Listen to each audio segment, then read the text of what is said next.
Joining us at our table in the fifth seat is Peter Beinart, author of Being Jewish After the Destruction of Gaza. Peter, you have written about this, obviously. You've been critical of Israel's conduct in this war, but I wonder if you feel like this moment, these images that are coming out about the humanitarian situation is, in fact, an inflection point. Why did it take this long?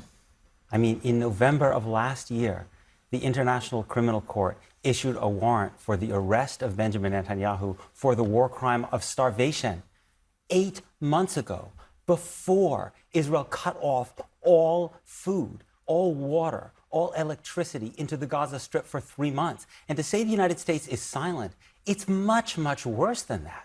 We are profoundly complicit and deeply responsible. It is our weapons that enforce this starvation. It is our diplomatic efforts that prevent international justice from being done. The blood is on our hands as Americans because it is our weapons that is responsible for those children starving to death. No blood for the hands of Hamas? Hamas has Is lots there no of... blood No, on no, their no. hands? Why don't you let me finish? How about that? Okay? I'm just Okay? asking. Yes, You of blamed course. Israel and you blamed the U.S., but we haven't heard Hamas yet. I actually have one of my closest friends in college was blown up by Hamas. I have probably a lot more experience with suffering from Hamas, with all due respect, than you do. Let's say this. If we want to see who is more to blame for the starvation of children in Gaza, Hamas or Israel, let CNN in. Israel has not allowed Western journalists in since October 7th. Let them go in, let CNN go in, and decide for themselves. How about that? How about Hamas releases the hostages and gets a ceasefire? And let me see, what do you think would happen if Peter, Hamas Peter, released just give me the one hostages? second. Scott, let me ask you a question, because Hamas is responsible for October 7th. Hamas is responsible for a lot of terrible things. But the question is, who can alleviate the starvation at this moment in Gaza? And does Israel have a responsibility to do much more than it is doing right now? And what do you say to that? Well, my view is Hamas started the war. The suffering of the people in Gaza is their direct responsibility of what Hamas has done. Hamas took money for years, and instead of doing anything for the people of Gaza, built tunnels for this siege. Controlling the flow. I want to answer it. But what about Israel's role in controlling the flow of food? Yeah. I just want us to set the table here, because I understand that there's a lot of political talking points around this, but this is a conversation about human beings and about the things that they need in order to survive, which is food and water. And the question I have for you is there a moment for you where you sit here and you think, yeah, maybe more can be done? And at what point should the United States government say that? Well, we are saying that. Number one, Hamas has weaponized aid. They've stolen it from the United Nations to resell it to finance their war. Some people think they've made $1 billion stealing and weaponizing this aid. That's not the United States doing. That's Hamas doing. That's number one.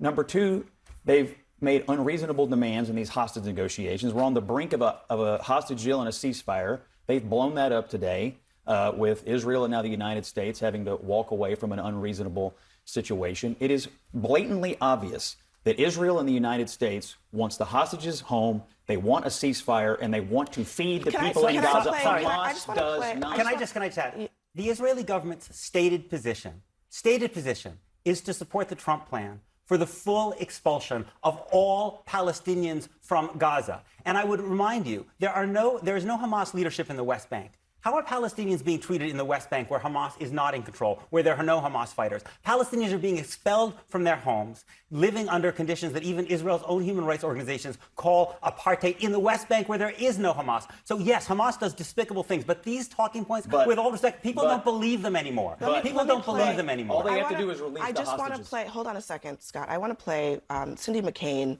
She's the executive director of the World Food Program, and she talked about what is happening right now in terms of the actual administration of aid and what it could be. And she knows that because she's done it before. Watch. When we had full access, we had 400 distribution sites. We were getting in 600 trucks a day. So the capability that we have is unmatched by any other organization or any other foundation. And we know where our food goes because we have a system on the ground that is tested and works. We need full sustained access. We need at scale so we can set up the kinds of aid stations that can actually help people and do it where it's not a panic situation. Cindy's right. Let me just say from the outset, Hamas is responsible for what happened in Gaza.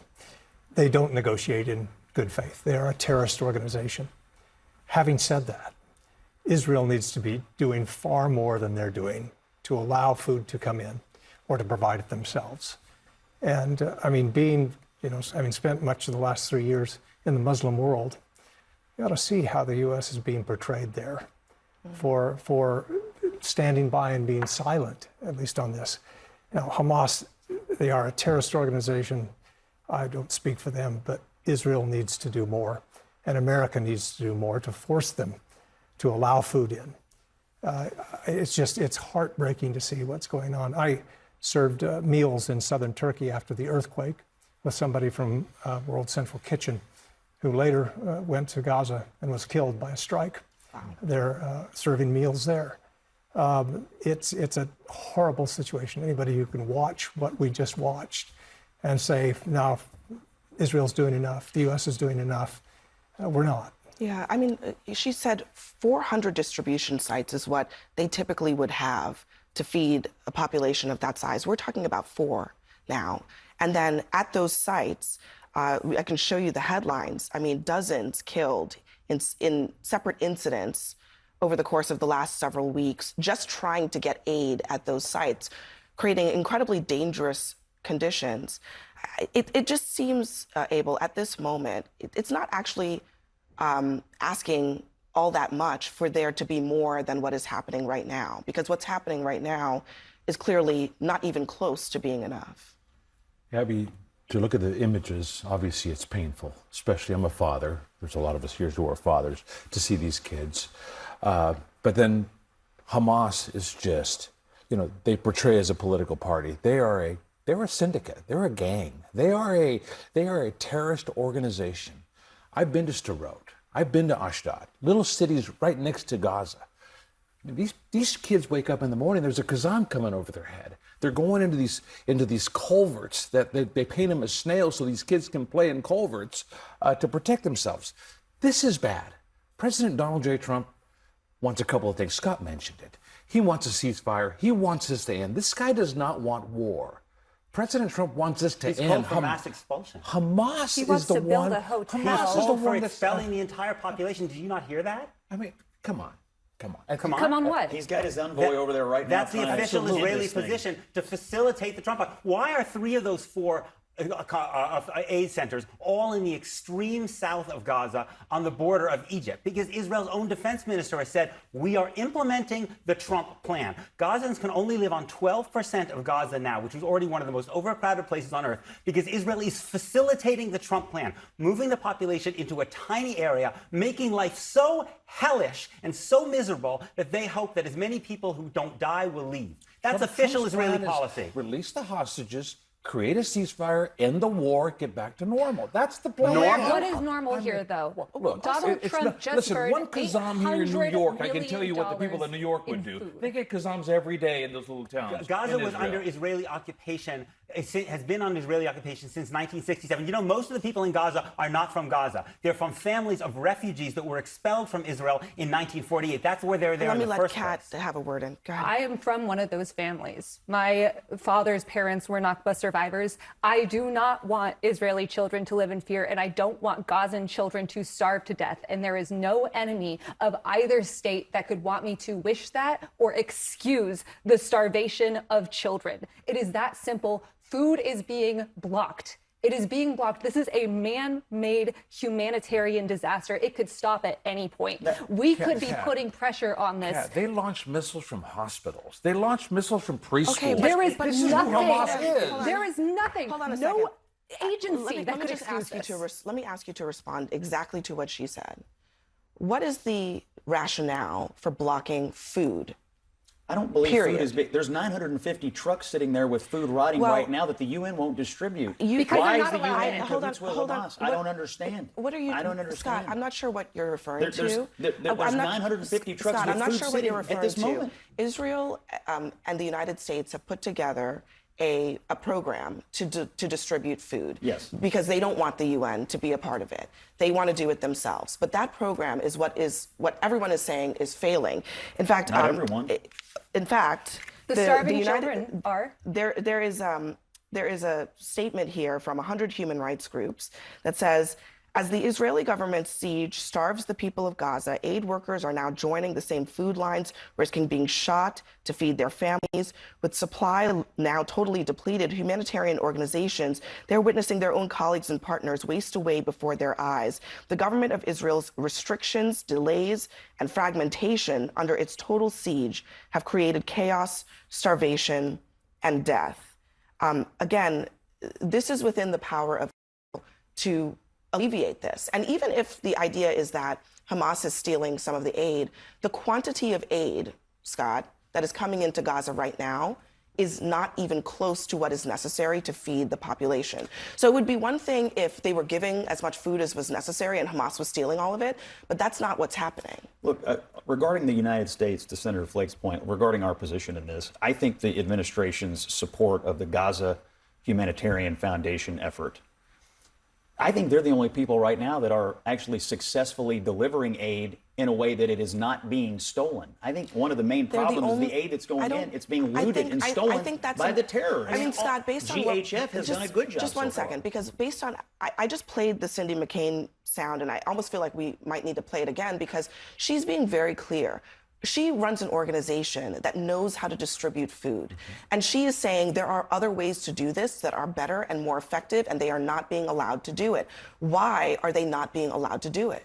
I don't think Donald Trump wants children in Gaza to starve. Why did he just literally incinerate $800 million worth of emergency food? Why did he do that then? I'm simply saying that the U.S. could do more to put pressure on Israel to allow the food in and to be distributed.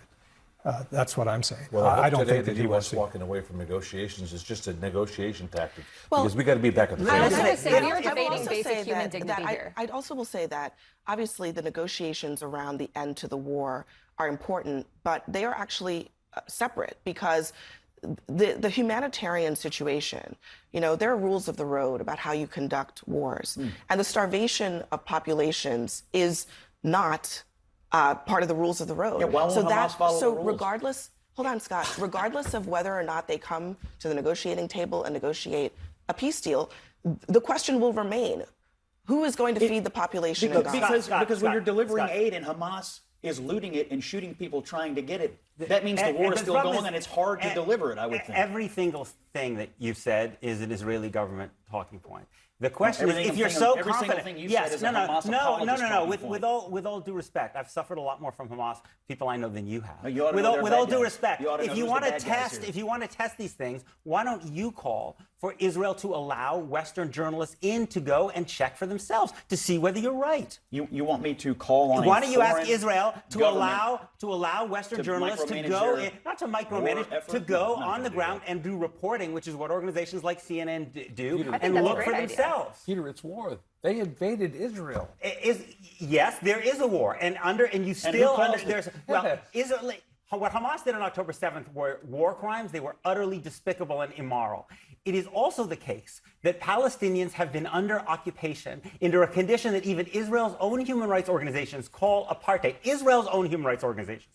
Since 1967. That is the reality that existed on October 6th. And if you want to keep everybody safer, just as you were saying, if you want to keep Israeli Jews safer, many Israeli Jews are very, very close to me, including my own family. If you want to keep them safe, you have to also keep Palestinians safe. And Palestinians will not be safe if they are under conditions of bondage and apartheid. They have to be free. Our fates are intertwined. There is no other way about it. And if you want a safe Israelis, if you want safe Palestinians, you have to recognize that those are tied together. We can't be debating basic human dignity here. If people deserve to be starved. Do you think the people who were murdered and raped and taken hostage on October 7th were given basic human dignity? Of course because not. I don't. Those when are I war went crimes. to the Nero's Obviously kibbutz, should when I be went punished. to the Nova So Music is mass Festival site, and I starvation. heard the firsthand stories of the people who had family members murdered and taken hostage, who had sexual atrocities Scott, committed against them. do you think they want no children to human starve to dignity. death? They were treated like animals. Obviously, Absolute obviously, animals. the perpetrators of October 7th are despicable. And they're still in charge. Hold on, the perpetrators of October 7th are despicable. But the question is, are you holding a 3-month-old baby who is starving to death accountable for things that that baby did not do? No, I'm holding Hamas accountable. Okay, so that's why. But you know what? That's why the question is so important here at this table. Look, I want to have this conversation with respect for everybody involved, but it's so important to remember that we are not talking about talking points. We are talking about human beings, and there are people who are starving, children who are starving in Gaza today who had absolutely nothing to do with what happened on October 7th. And I hope that there's a part in our minds that can hold those ideas together at the same time, because if there is not, then I think that there's something being lost in terms of our collective humanity. I believe everybody here at this table feels more pain for those kids than Hamas of their own kids. Of course they do. Of course they do, but we are in the wealthiest country of the world. Israel is our ally and our partner. We have leverage here. The question is, why aren't we using it? Peter, last word. The irony is that although Israel has destroyed most of the hospitals and most of the schools and most of the universities and most of the bakeries and most of the agriculture, you know what it has not destroyed? It has not destroyed Hamas. The outgoing head of the Shin Bet, Israel's domestic security service, said just last week that Israel cannot destroy Hamas. Hamas now is using weapons that are from Israel's own ordinance that it has dropped. This war has destroyed so many Palestinian lives, and it has not destroyed Hamas. That is the irony. You guys are talking about how much you hate Hamas. I hate Hamas just as much as you. Hamas is still there. The Palestinian people are starving to death. They're severely degraded. Let's be honest. They're severely degraded. They're not severely degraded. They have so many new fighters because of people taking revenge for what Israel has done to their families. Peter Beinart, thank you very much for joining us.